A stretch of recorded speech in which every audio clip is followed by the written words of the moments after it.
What's going on, my Degens? How we doing? I'm Nerd Boy Takes, and as always, for the special, I'm joined by a guest, and that guest is my co-host. So I'm lucky enough to have him on with me, Mr. Mad Dog. What's up, brother? How you doing? Yo, man, it's been great. I've been kind of been away from the mic for a while, so it's nice to get back in the chair and chop it up with you. Hell yeah, man! I miss dropping a weekly show with you, man. So it's tough, but I'm hoping you become unemployed or something, so we can set that up. I'm hoping your job has budget cuts and they just let you go. I'll be honest. Some kind of stability would be great.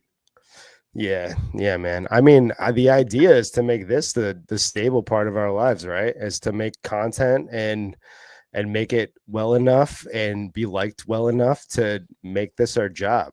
So if you aren't subscribed and liking our stuff, definitely go do that. We're on our way to making this a full-time job. We only have to make I would have to make at least 120K more than I'm making right now doing this to live comfortably. So yeah, we'll get there. I think maybe. It's coming. Keep grinding. Yeah. All right. Well, today we're doing our mailbag show. So it's going to be a monthly show that we do. We bang this out. We open it up to the Discord. So if you're not in the Dynasty Degens Discord, definitely go over to my profile on X, where the link is always open over there. Everyone is welcome. You can get trade advice. You get help with startups. And there's just so much that goes on in there that can help you out in your Dynasty leagues. And it's really productive once the season starts up, because it's a lot of start sits, it's waiver help, it's all this stuff that you pretty much typically have to pay for, or you need to badger somebody on X, and that's just not always productive because you're getting one opinion. Where in Discord you can get everyone's opinion, and everyone, you get various thoughts, and when you're going through one channel, it's tough because there's groupthink, and that exists. We see it in X all the time when you go in there and it's like they get high on a player and everybody's high on a player. And it's just you become part of this sheep herding mentality where you are locked in on a player because everyone else is locked in on a player, and it doesn't always result in wins for fantasy at all, especially when everyone is high on one player. I mean, that becomes a sell in my mind, but everyone's saying he's a buy. And it's like, you got to work the market a little bit. And Discord really helps you do that because they'll let you know who they're buying, who they're selling. And it's an awesome resource, I think, right? Yeah, absolutely. I think there are lots of times when people are zigging, you have to zag, right? You can't fall into that herd mentality. Yeah. And that's what I'm saying. The Discord can help you break that mentality. It can help you get out of that line of thinking because I've been there when I was definitely first getting on Twitter. It was, I was looking up people and following certain accounts, and you're following a limited amount, especially if you just get on there. And it's like, whatever they're saying is pretty much what you're doing in your dynasty leagues. And it's not always the right stuff. Like, you're not always going to listen to certain accounts and live by it like it's the Bible, because that's probably not the way you want to do it. You want a portfolio. You want to have 20 different resources that you go off of, and then that's where really you get the best results is variance. They say diversify your portfolio. You got to do that with the advice you get, with the help you get, and then ultimately I think you're going to see better results as a whole. But let's open this up, man. Let's talk first question in the Discord. You have it opened up, so I'll let you lead here and then just drop the questions, and then we can go in there. And if you guys are listening live on YouTube, you can drop any questions in the chat.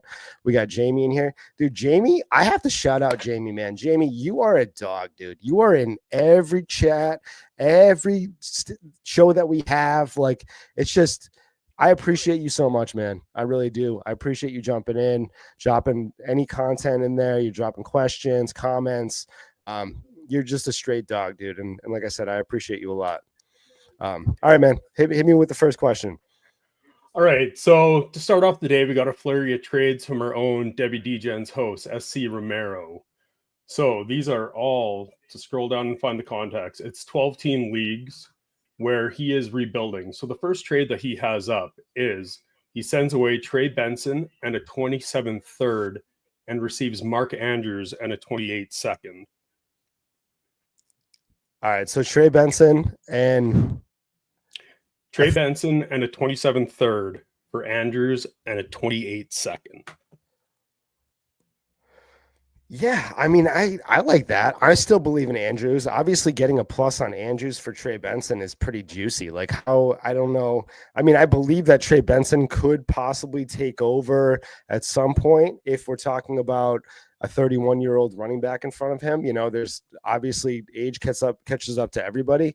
I like Trey Benson. I do. I think that he was a little undervalued last year, just because James Conner is a vampire, and he's got that like longevity thing going that everyone says he's going to fall off, and he never does. But I mean, I'm not down on Andrews. I think that you're talking about someone that came off of a significant injury, and the team is in a negative when it comes to pass attack. You know, like it's probably the least pass heavy offense in the league when we're talking about having Hunter, having Henry, and then also Lamar Jackson in the backfield. It's like really tough to, you know, eat everything up, especially after that injury. I'm in on the Andrews side all day. Getting a second when you're trading a third, I mean, that seems silly to me. I think Andrews is worth Trey Benson in a second, straight up, to be honest. Yeah, I think I really like what he did here as a rebuilding team. Like, you go and you get the 28 second. If you cross that out for Benson, because he's getting a little bit of hype this year. Like you said, you know, James Conner is fighting against Father Time, and eventually he's going to lose that battle. But if I can take the 28 second, use that for a different asset in season, that's a plus for me. So buying Andrews for a 27 third, even though it is a low passing volume offense, and Mark Andrews was kind of touchdown dependent, I still think that people are going to see the numbers come up this year, and you're going to be able to flip him and probably add another second if you really want to move him and go in a different direction for your team. So I like that trade that he did. Yeah, and I mean, I know that Andrews got a lot of flack for the way that he finished off the season and that divisional playoff game and stuff, but like the way he finished the season, I mean, we're talking about 8 targets, 6 targets. You know, he was the primary at the end of the season. And whether that changes or not, I'm not sure, but I think I'm definitely buying in on the dip when it comes to Mark Andrews. This is insane, dude.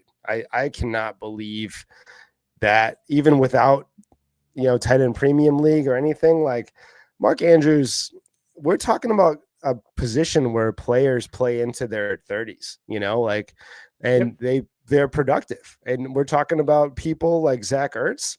He is still a top tight end in the league at this point. And we even saw Gronk come out of retirement at 32 and he was productive. Like, it's just, these guys hit their prime almost when they're 30 years old. And Andrews is just getting there. I think he's 29 years old right now. So it's like, I think we are talking about a massive dip. Andrews is probably not going to be where he is right now in a year's time. I think that we're talking about somebody that's going to climb up a couple of rounds in startups, because, you know, there's a lot of redraft brain in Dynasty right now, unfortunately. Yeah, I couldn't agree more on that. Moving on to the next trade that he has. This is a 3-team trade where he sends away Michael Penix, a 26 second, and receives Bucky Irving, Luther Burden, and a 26 third.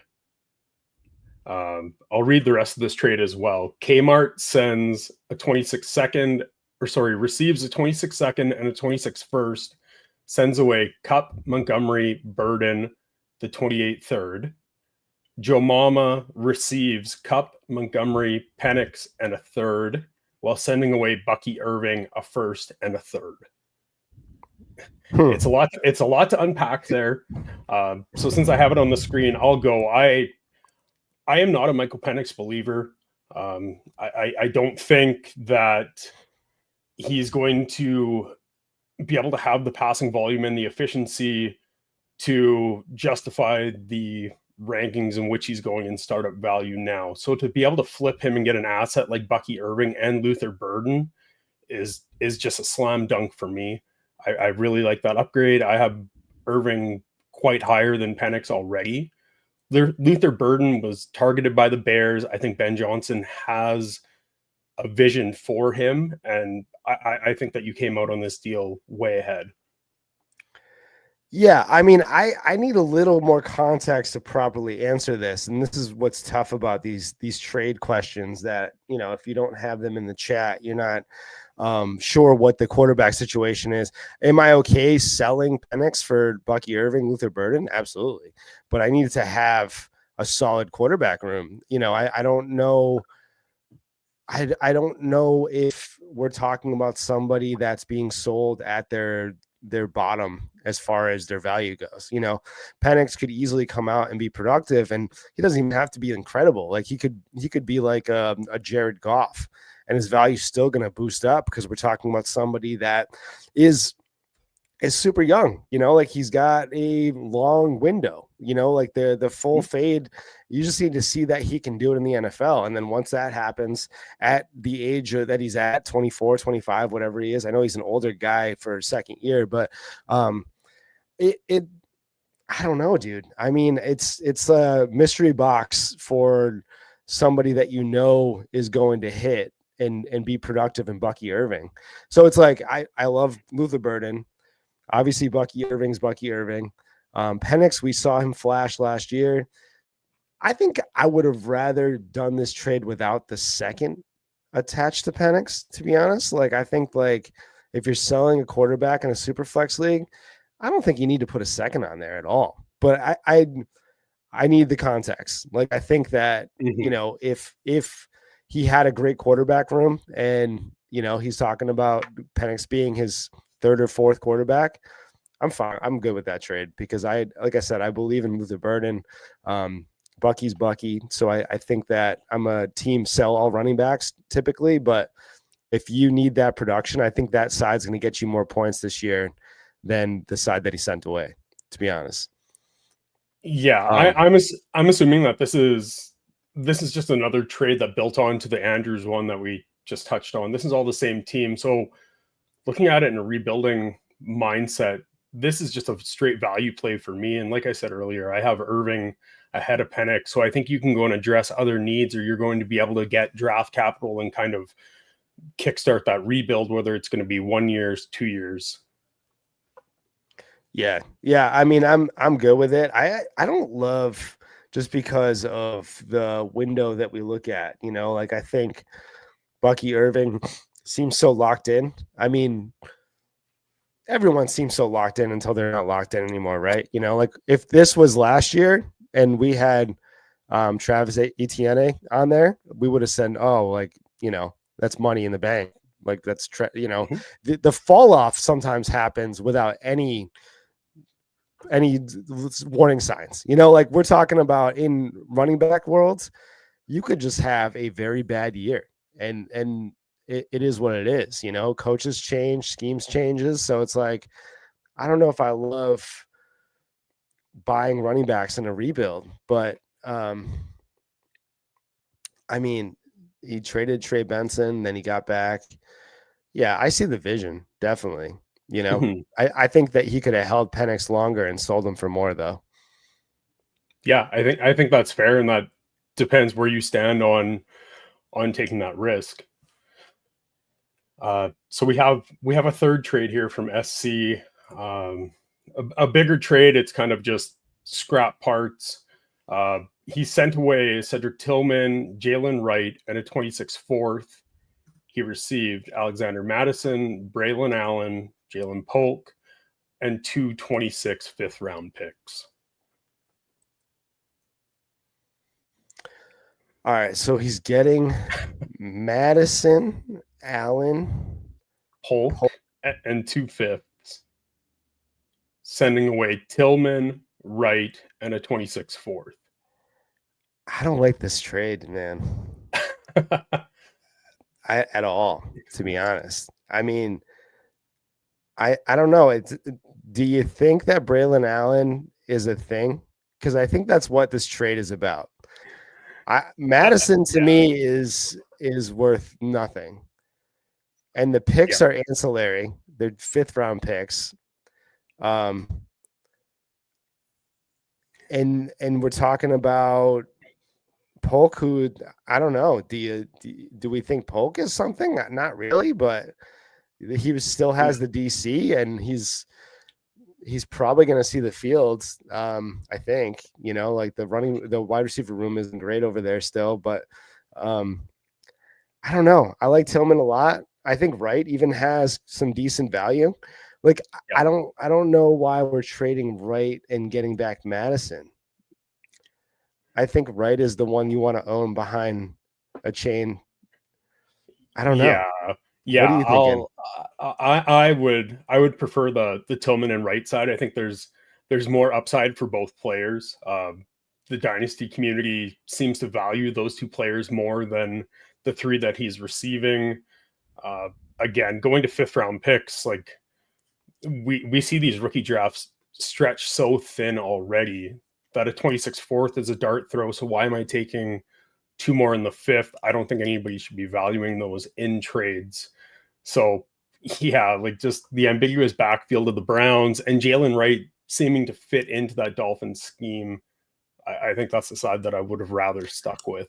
Yeah, I mean, if you think there's a world where Breece Hall isn't on the team next year, or if you think that the coach is really going to mix in a couple guys, you would think that Allen would be somebody that would have value at some point.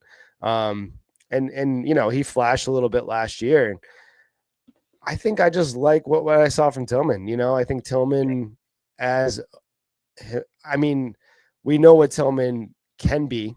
How much of that is the Jameis Winston effect is up for debate, but I think that the skill set, once they moved him over and he was playing his true position, they figured it out. I think it's more about the coaches understanding how to use these guys sometimes. And I think that's what Tillman's situation was. It was never the talent. It was more about how do we use this guy to the best of our abilities. And they just was like, oh, maybe we should play him at the position that he normally plays his entire life. So that's what they did with him last year. And we saw with the results, so I don't know. I mean, I hope Braylon Allen's a thing for you, SC. I love you, brother.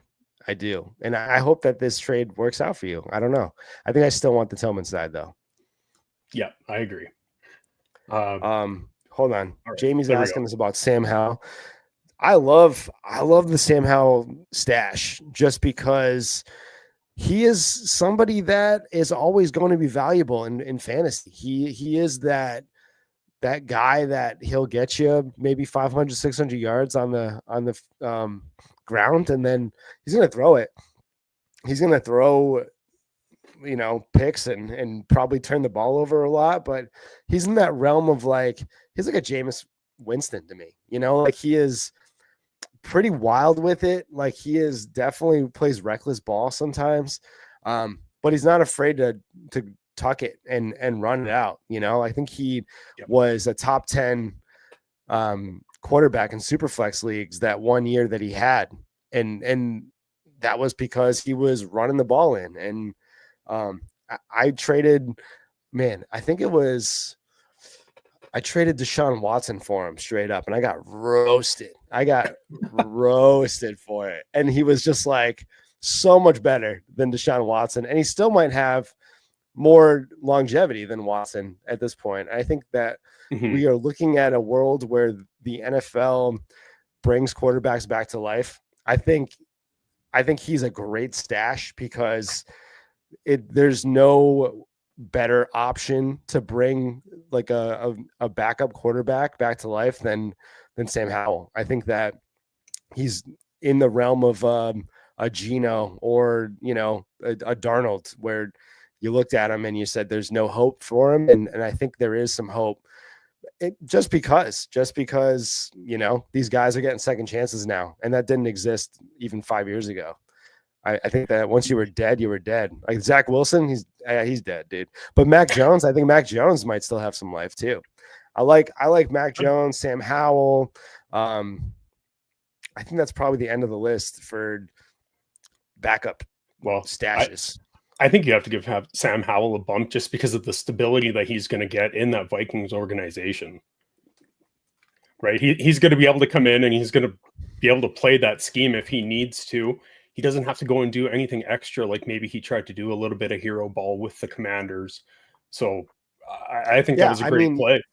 Stashing the backups for really good offenses is never a bad idea. You know, like Right. if they're going to be, you know, throwing to Justin Jefferson, Addison, Hawkinson, you know, that you want the backup, because if you're right, you're right. If there's ever an injury or if there's the off chance that, you know, something happens, that's a plug and play back end QB2.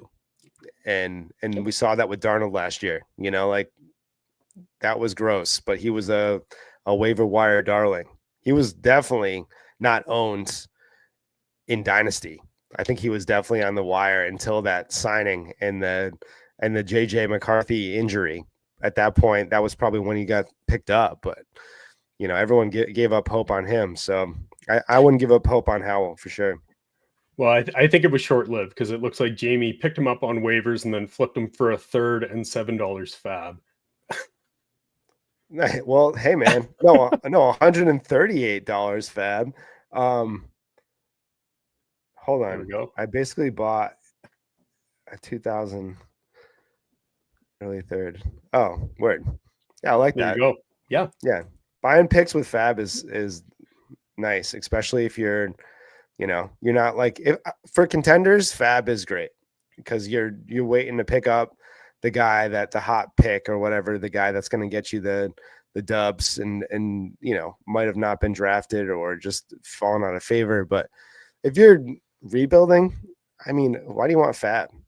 I mean, you're picking up guys just to sell them at that point, right?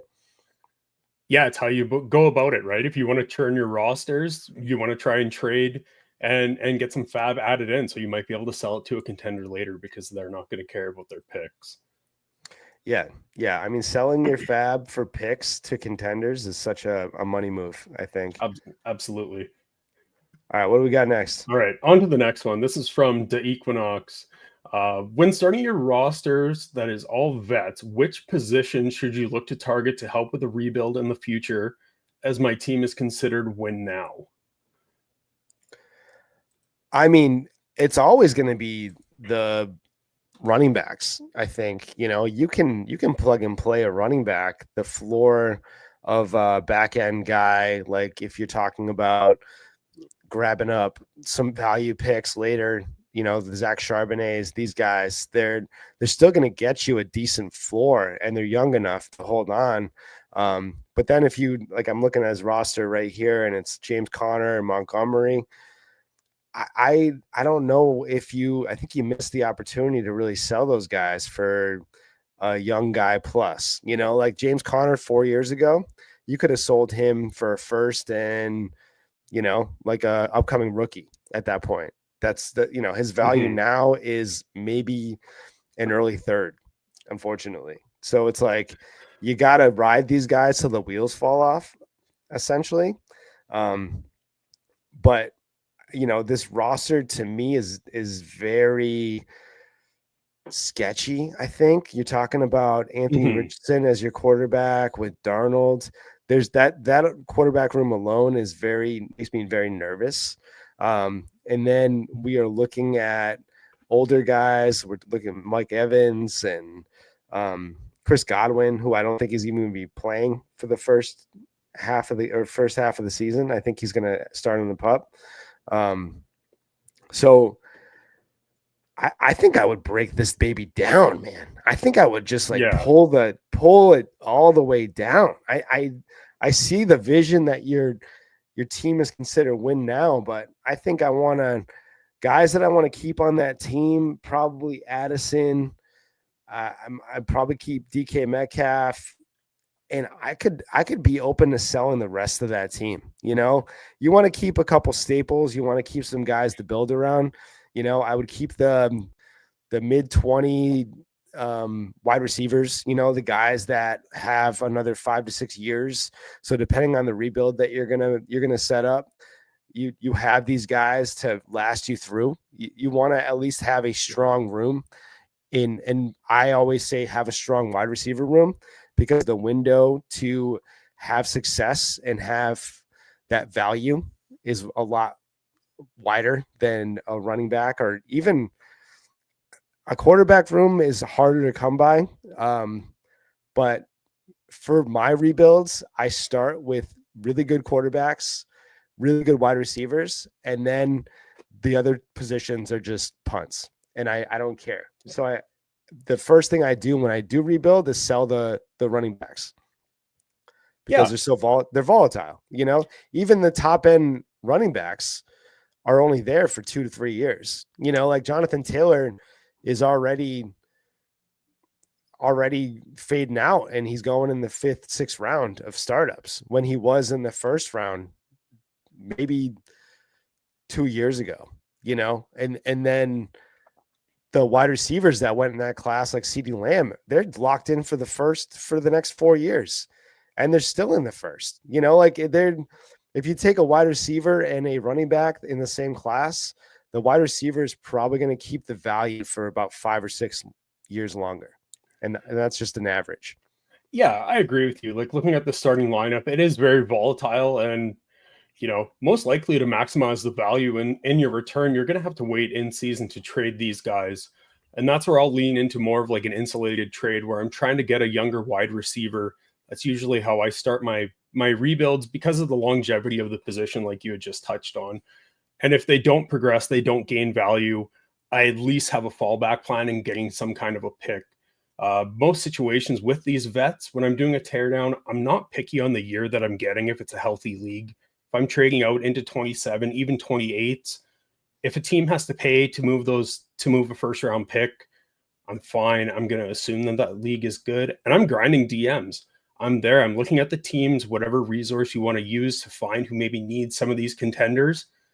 And another thing I'm not trying to do some big lump trade where it's, just about a full starting lineup swap. I really think that unless you can go and completely take advantage of an owner, you're not going to maximize that return.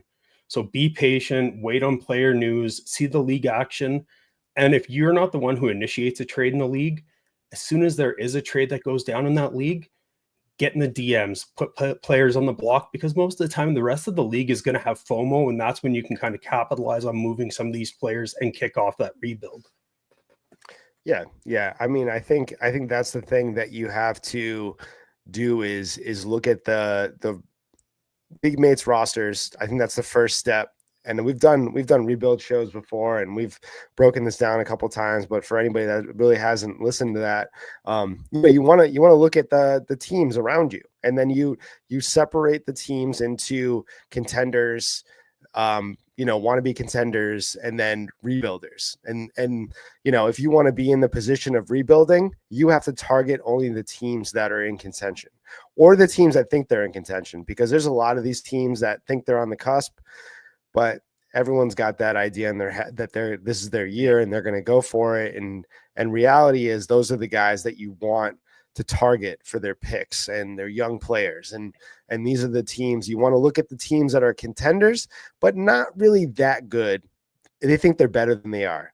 Those are the picks I want. I want the teams that could fall flat on their face. I want the team that has an old running back room, an old wide receiver room, sketchy quarterback room, whatever it is, because they're the ones that one injury or one bad play and their first becomes a high first, and that's Absolutely. already great return for whatever you sold, I think, at that point in time. But having a good idea of your league is the first step that you should have. And then spam trades, man, spam trade offers, send them out, dude, and be aggressive with it. Send out almost the identical trade to multiple teams, and then have conversation and talk a little bit. Don't ever just send one out and then, not follow up and not talk to them. If they say something to you, just start a friendly dialogue and don't get offended ever. Once you get offended, the trades are off, and everything is, no matter how bad their counter is or their offer is, like, don't ruin a trade partner, because I've had bad offers and then like a month later we get a really good trade done. And you don't ever want to eliminate a guy from, having trades with, even though I've been pretty offended, and I'll let people know at some point, because it's hard not to. But that's really just kind of part of the game as well. But you don't want to burn the bridge there whatsoever. Couldn't agree more. We can do a whole show on how to rebuild. But I'm Equinox. I look at this team and I say, just keep the young wide receivers and get rid of everybody. I would say what I do when I really don't have a team I like, I put locks on a couple guys that I don't want to move. And then I just say the whole team's ready, and you guys can come at anybody you want, and then I'll counter you and we'll figure some stuff out. But use the league chat, dude. Just put your intentions out there. I always say don't let people know what you want to do, but if you want to break this roster down, the best thing to do is to let people know you're breaking the roster down, and then start a bidding war. Like they'll come after guys like Terry McLaurin, and they'll come after the guys like even Sam Darnold, and you can really bid them against each other at that point. So absolutely. All right, what do we got? All right, so we got another one from Lilo and Stitch. What are some of your favorite depth cheap buys? We're talking like thirds, maybe a late second here. I'm thinking, let me think on this for a second. So, cheap buys, guys that I've been buying everywhere. I like we just talked about him earlier. I like Tillman as a buy. I like the Marvin Mims, these guys that are going into their third year. I like to buy all the third year guys that they flashed last year, like they are, but I think you probably can get either one of those guys for a third still. I don't know how the temp is in your league, but those are wide receivers that I really like as far as making a jump goes. I think Downs has already jumped the shark on this. I don't think there's any possibility of getting Downs for that price, but he's another guy that I really like. The third year wide receivers are big time buys for me. They're the ones that I want. They're the ones that are going to make the biggest jump if they do. For running backs, I think I'm going to buy – I don't know. There's not a lot of third guys. I mean, Trey Benson might still be worth a third.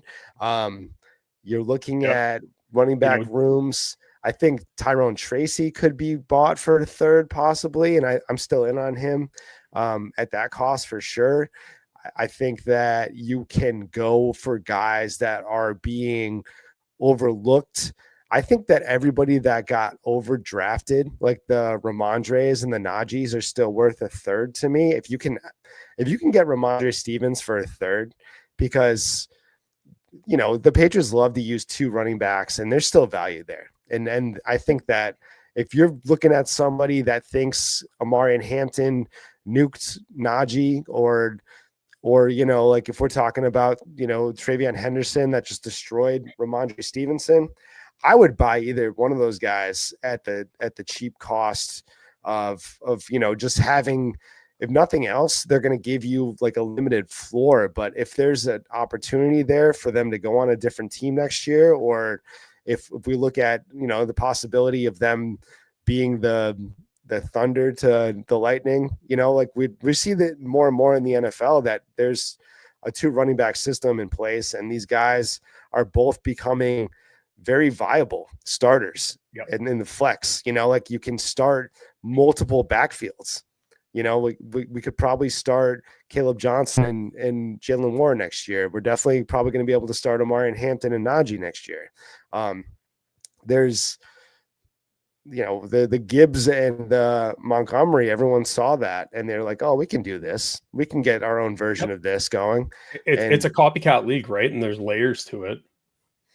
Yeah, I mean, that's exactly, you see success and then you're trying to mimic it. I mean, when the good offenses, when the McDaniels and these guys, they really come in and they develop new schemes that work, they're copied everywhere. And that goes with the way that people build their running back rooms, their wide receiver rooms, like they will look at success and they just say, let's do that. And I think that's exactly what's happening right now. I think that you're going to see limited ceilings. There's no more guys that are massive workload guys. I mean, where there's maybe two in the NFL right now.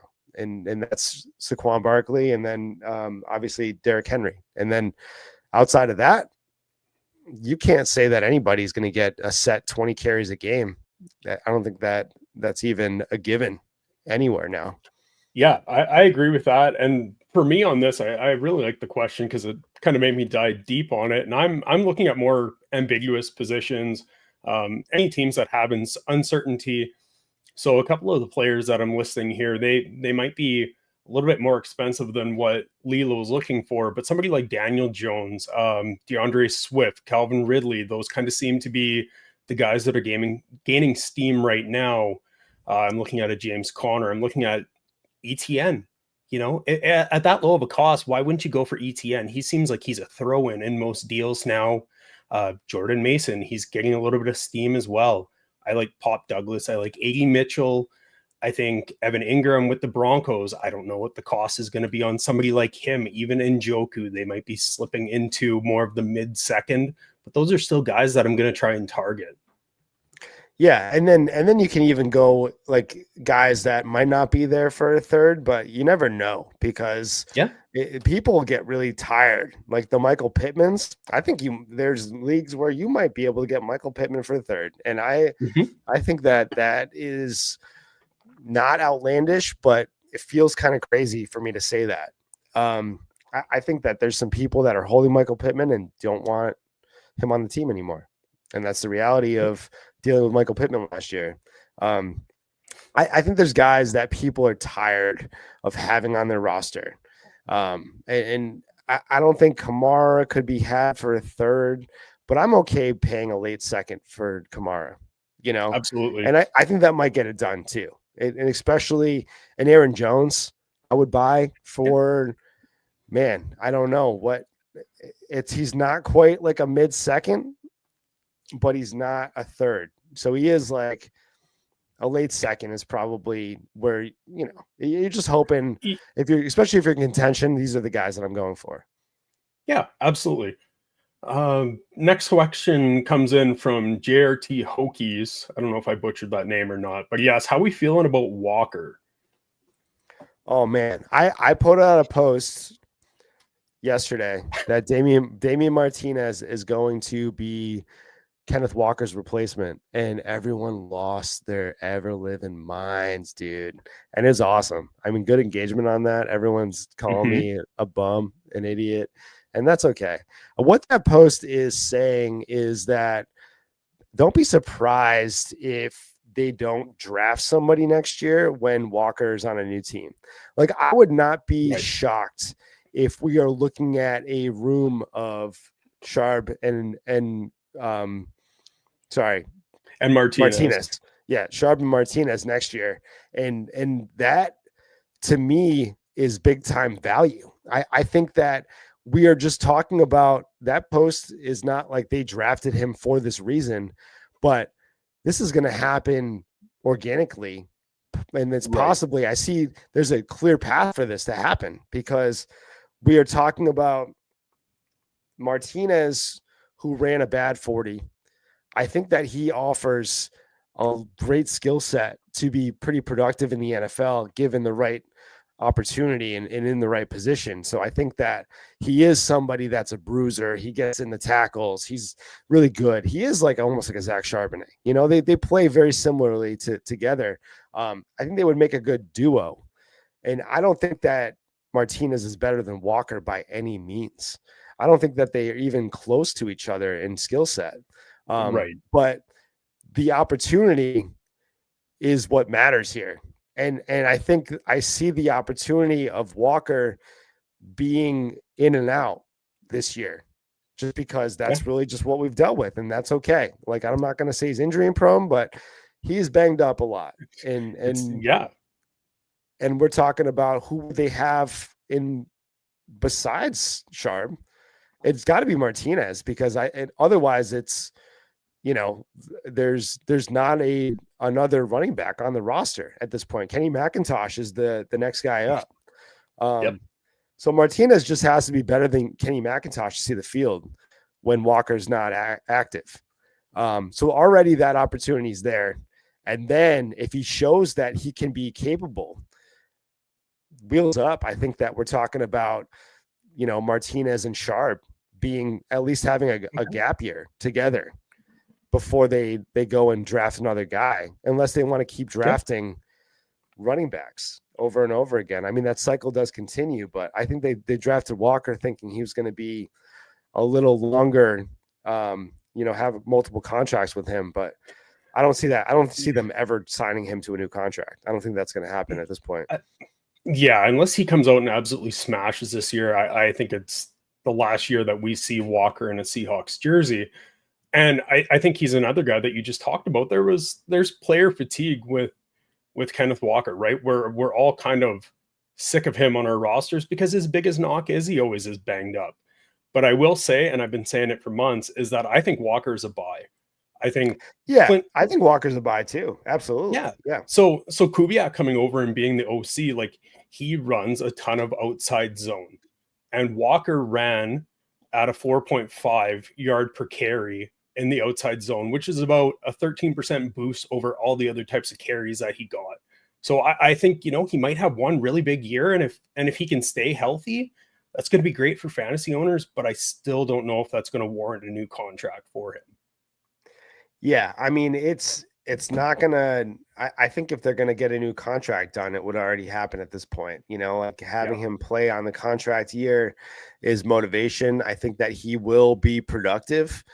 I just don't think that we are looking at somebody that is capable of putting together a consistent season without having,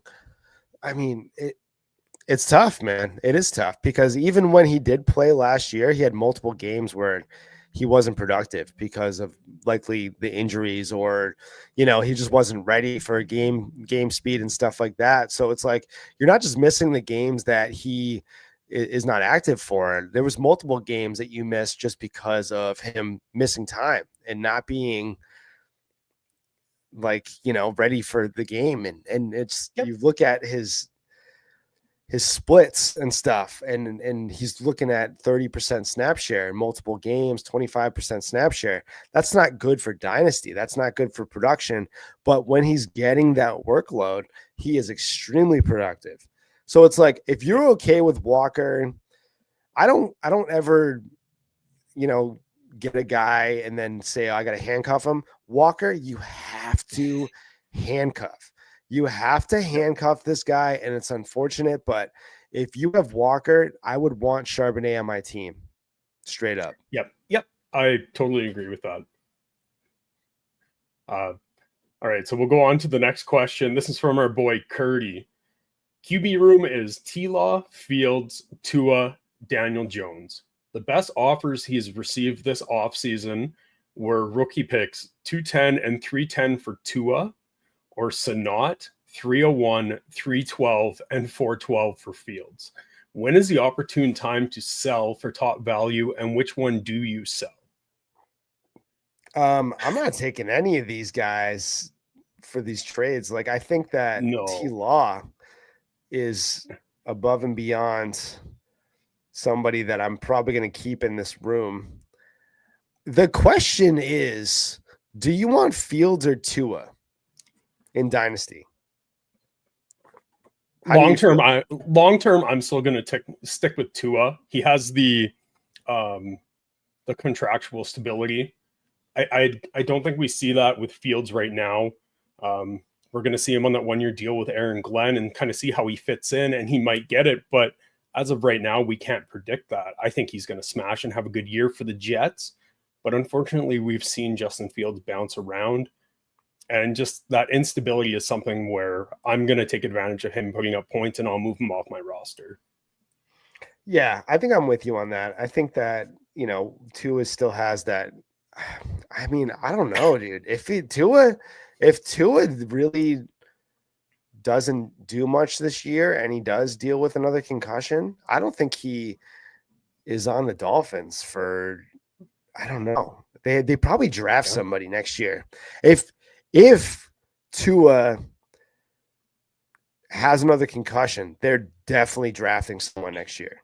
Absolutely. And they have Quinn Ewers this year, right? And he was an upgrade over Huntley, or they had Skylar White for years. Like, I think Ewers I comes think in and is more serviceable. I think Tua might hold more danger to value than Fields. And I think that's kind of crazy to say right now. But I think that if Fields comes out, there's a world where Fields jumps Tua pretty easily, to be honest. If Tua gets injured, I don't ever think, like, it's just the way that he falls, man. And he's got to really be careful, because a lot of the times he gets these concussions, it's really not even bad hits. He's just falling weird, you know? And you can't really change that. Like, you can beef up the O-line, you can do this, but really, like, you got to know how to fall. And it's really a skill that probably isn't taught that much, you know? Like, I think that you, at the level of the NFL, yeah, they teach you how to fall, especially at the quarterback position, but his concussions are scary, because it's like the way that his body, like, just like his head has got, like, he's like a baby neck or something, dude. He can't keep his head up. He goes ragdoll and doesn't have that. He's almost got to play quarterback the way Tyler Lockett played receiver, where if anybody is with it, yeah, exactly. Dude, honestly, just take a knee. I think that he's got to develop a take the knee approach at the quarterback position. I don't want it. I think Tua, I have hated on Tua forever, dude. And it's not, I think it's more about the world where, you know, everyone thought that Tua was better than Herbert. And that's really what got me into this whole I don't like Tua situation. But it's not that I don't like Tua, man. I think, you know, I want him to succeed in the NFL. I want to see him do well. I do. I just, it hurts me. I almost want him to not play football anymore. Am I the only one that feels that way? Like, I don't want to see I don't want to see another concussion, dude. I just don't. And it's like, these things aren't controlled, and it's so out of your hands, you know, like, it's not like, you can really plan for this stuff. It might happen.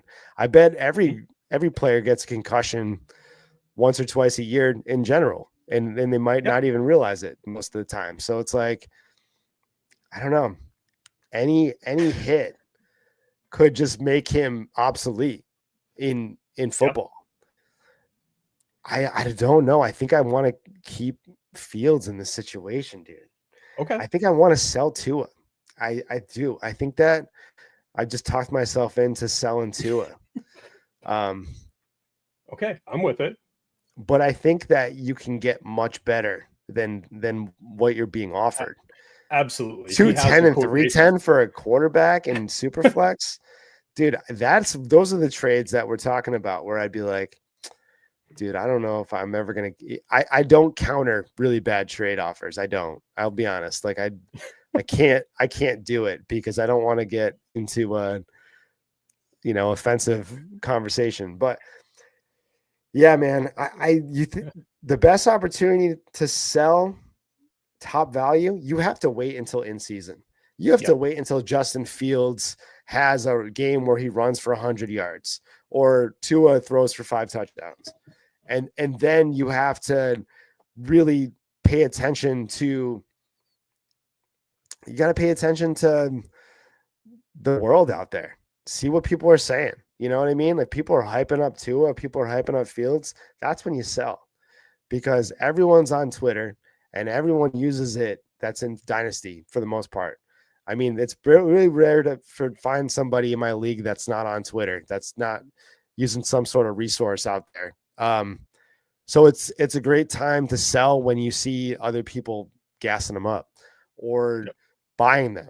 If people are buying them out there, you got to sell them, you know, like, just pay attention to the market. Even if you don't like KTC and you don't like Dynasty Trade Calculator, shout out to Dynasty Trade Calculator.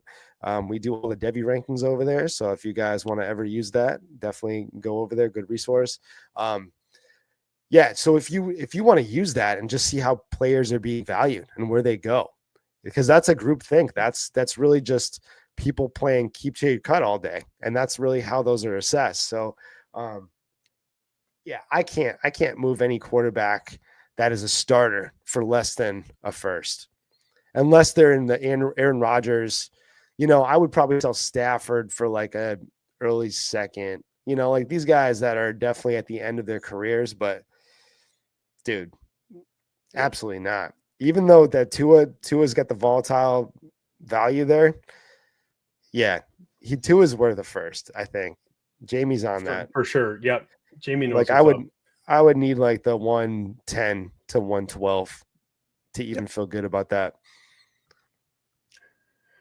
All right, on to our next question. Katemi launched quite a few in here, so we really appreciate that.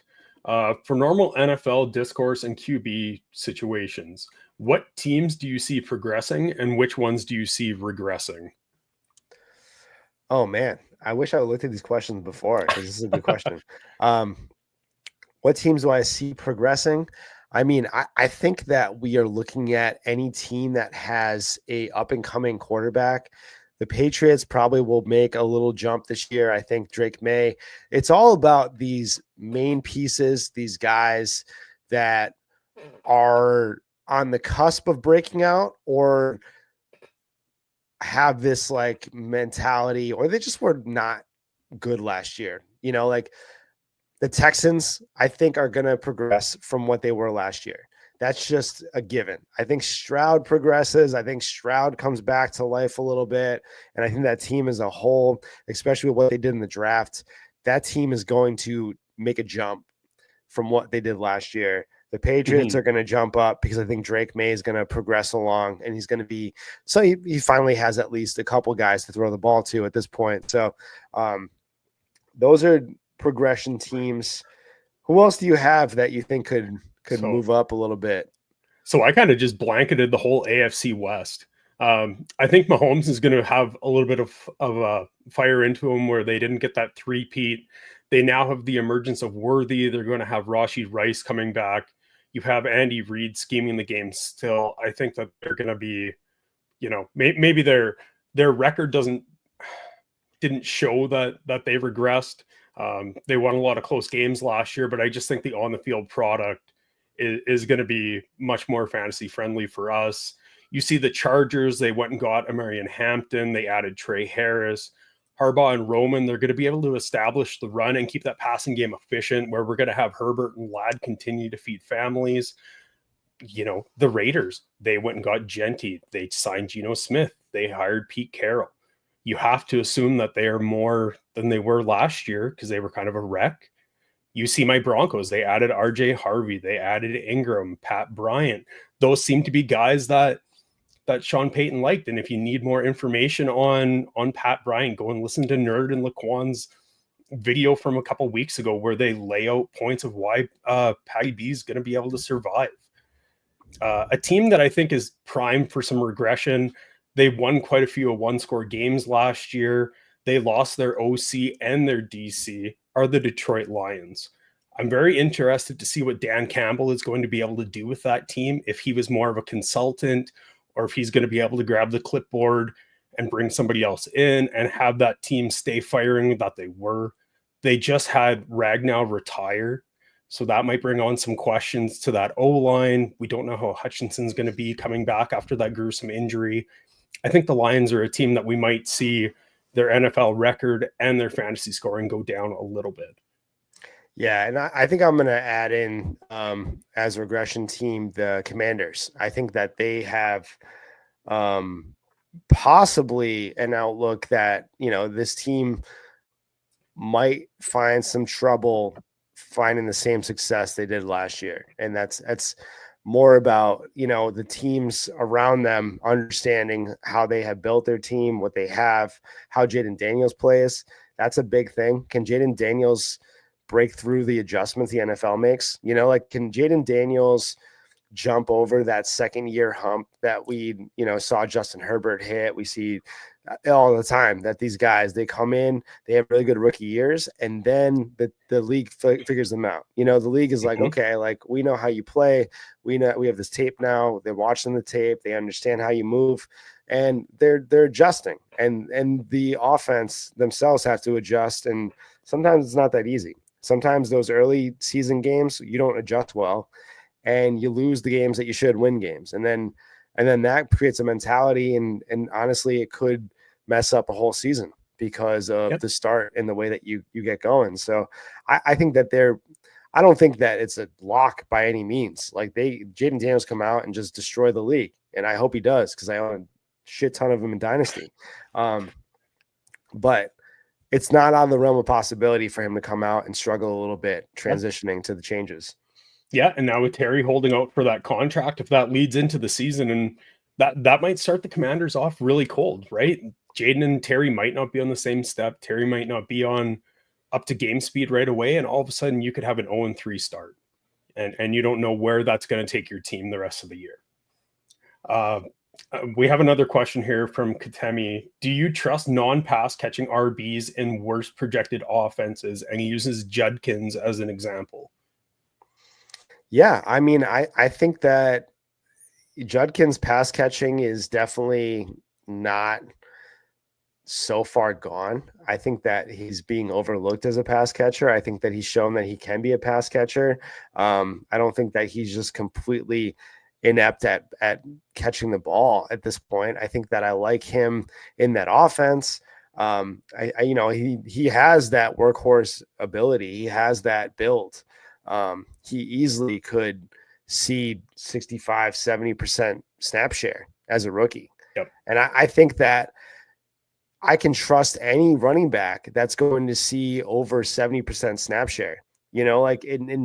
That's really like what it's about for me. It's these guys that are going to be on the field and going to be the main guy. Judkins is the main guy. It's like the Najee Harris effect, like Najee was limited as a pass catcher, but he still consistently put up over 1,000 yards, and he was still a back end RB2 for the entire time that he's with the Steelers. I think that we're talking about Caleb Johnson, Judkins, any of these rookie guys that are coming in, they are going to see the volume, and that's what you want. You want these volume guys, and obviously pass catching is great, but you saw, a lot of guys that were productive, in fantasy in general, and didn't catch a ton of passes. Yeah, absolutely. You look at more vets like JT, Derrick Henry, James Conner. They get the volume. They are efficient with those touches. Yeah, they can catch the ball, but that's just not really how they're schemed out.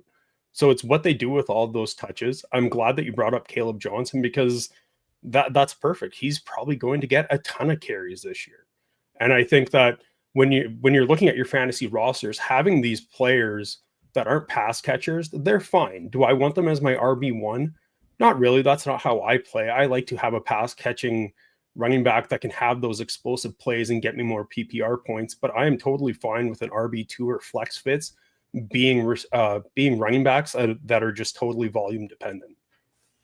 Yeah, absolutely. I mean, and that's it. You got to just know the running back rooms of teams and understand, is this guy profiled as a 1? Is he probably going to get the snap share? Look at past years and kind of just, you got to guesswork a little bit, but there's definitely people out there, and you don't really know how the offense is going to run. Maybe Judkins catches 4 passes a game. I have no idea. I don't even know who the quarterback of that team is yet. So it's going to be interesting. And I think that's going to tell the story of how they play that. Absolutely. He hit us with a whole, we could do a whole show on his questions. Man, absolutely. We could. Let's hit a couple more here and then get out of here. So we probably see at least 5 different starting QBs from one year to the next. Which QBs that feel safe now could lose their jobs by the end of the season?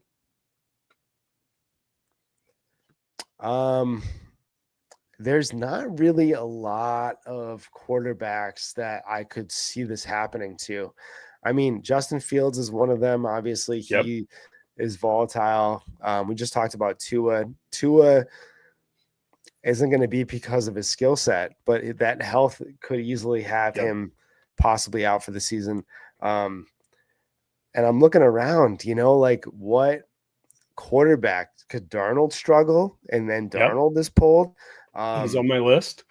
There's not a long list of guys I think could just, except for the guys that are going to age out, like the Russ Wilson, that's a ticking time bomb. That's not going to last very long. These are two more guys that I think might be more hot takey, but I want to get them out there and I want to hear your thoughts. I think somebody like Bryce Young, we had hype on Bryce last year. He looked like he was clicking. Now he has Tet. Are there going to be certain expectations? And if he falls short, are the Panthers going to have some kind of doubt in there? And another guy is Trevor Lawrence, right? He was touted as generational coming into the league. He has BTJ. He has Travis Hunter now. He has the ETN, Tootin Bigsby, Liam Cohen. He has that massive deal. But if he can't put up this year, are there question marks in Jacksonville? Yeah, I mean, at that point, I think he's still locked in for a couple years, but ultimately, there's not going to be a lot of difference there from Mac Jones. Mac Jones got booted, and I think that we're talking about somebody that, if they do struggle this year with all the things that they've added, and they got Hunter and BTJ and a revamped offense, and they got the new coach over there and everything. It's like, if he doesn't do well this year, yeah, I think there's absolutely a reason for that team to be like, okay, this isn't our guy. And then the entire fan base is going to turn on him too. So it's going to be very messy. I agree. I think he still would start next year, but I think there would be a shorter leash, and we're talking about maybe drafting a guy and having him sit behind them. And yeah, I'm with that. It's definitely a less likely scenario. But man, if you told me that, Deshaun Watson was going to be cooked the way that he was, that surprised me. These things, they happen, man. I don't think that Trevor Lawrence is the guy that they thought they drafted by any means. But I think that he's got a lot of room to improve too. So it's like, can he do that? And if he can't do that, I think he's going to have to go somewhere else and do it somewhere else, man, at that point. Yep, I agree with you. Let's rattle off a few more of these. Do you see any trend in what teams do in startups, like prioritizing rookies or vets? So what is kind of your startup process when you're going into it? Honestly, I don't ever have a set plan for startups. I let the board come to me. I figure out how people dictate how you play. And I'm a strong believer in that. I don't ever say I need to go quarterback, wide receiver, running back. Like, I never had this idea that's how I have to do it. I look at it and I'm like, okay, can I move around the board a little bit? Can I trade? Can I move back? Can I move up? Like, you just test the waters a little bit. And then you kind of see how picks are going, like, I'm always taking the value. I never have a certain player in mind. Once it gets close, I'm like, oh, this guy's going to get to me. All right, we're cooking with gas a little bit. But it's never like I have to go position to position to position. And it's never like I have to trade back all the time. If I get into a startup and there's no trading back, nobody wants to trade back, and everyone is I'm going to trade up. I'm going to just go in reverse order of whatever's happening. If I go into a startup and everyone's taking quarterbacks early, I'm going to zag and I'm going to go and take a wide receiver that shouldn't be there. Or if everyone's taking wide receivers, I'm going to take a quarterback that shouldn't be there. I'm going to let the board choose how I play. And then once they do that, it's like, it becomes so much easier. You're not restricted to a position. Oh man. And you showed me some of the startups that you've been doing, and when you and I first met, I always thought that you were really aggressive in startups. And this year, it kind of seemed like you changed gears where you are letting that value fall. And I've been amazed at the teams that you have shown me, because I expect that maybe you're missing a few picks, or, you're missing some future rookie picks, or you've moved around the board a bit, and everything's just falling into place and you're staying as fluid as possible. And that is kind of the theory that I go to as well. I don't have a set plan when I go into a startup. It's exactly like you. If I'm kind of stuck in between a couple players when I'm on the clock, yeah, I will try to move back and let other people make the picks for me. And I'll try to add extra draft capital, or I'll try to get, another mid startup pick. That's fine. And then I can work with it in season when other teams have deficiencies. But I try to stay as fluid as I can so I can pivot, move up, move down, what I need to do.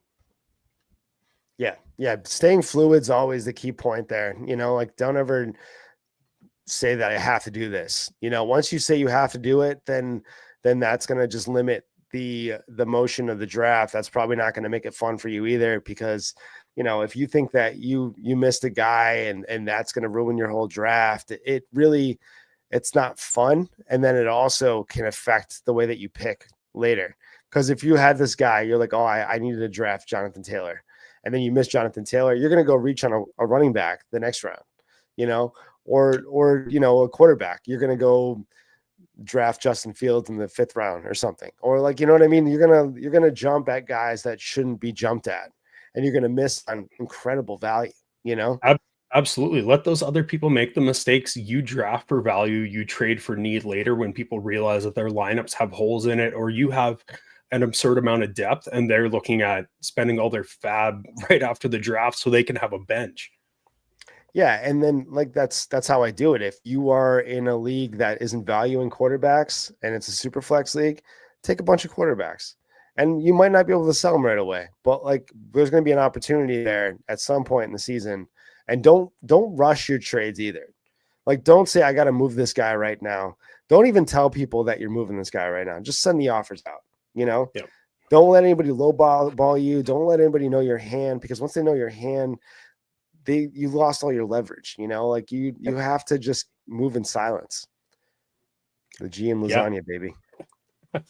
All right. So we gotta roll though, brother. We are at an hour and I got a meeting right now. I love all you guys. I'm sorry that I didn't get to all the questions.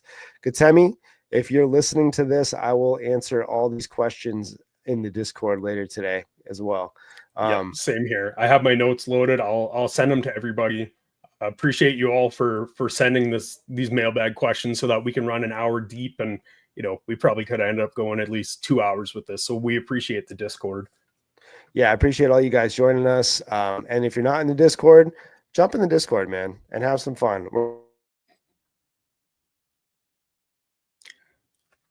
All right, we're losing Nerd, but thanks everybody. We have the Discord.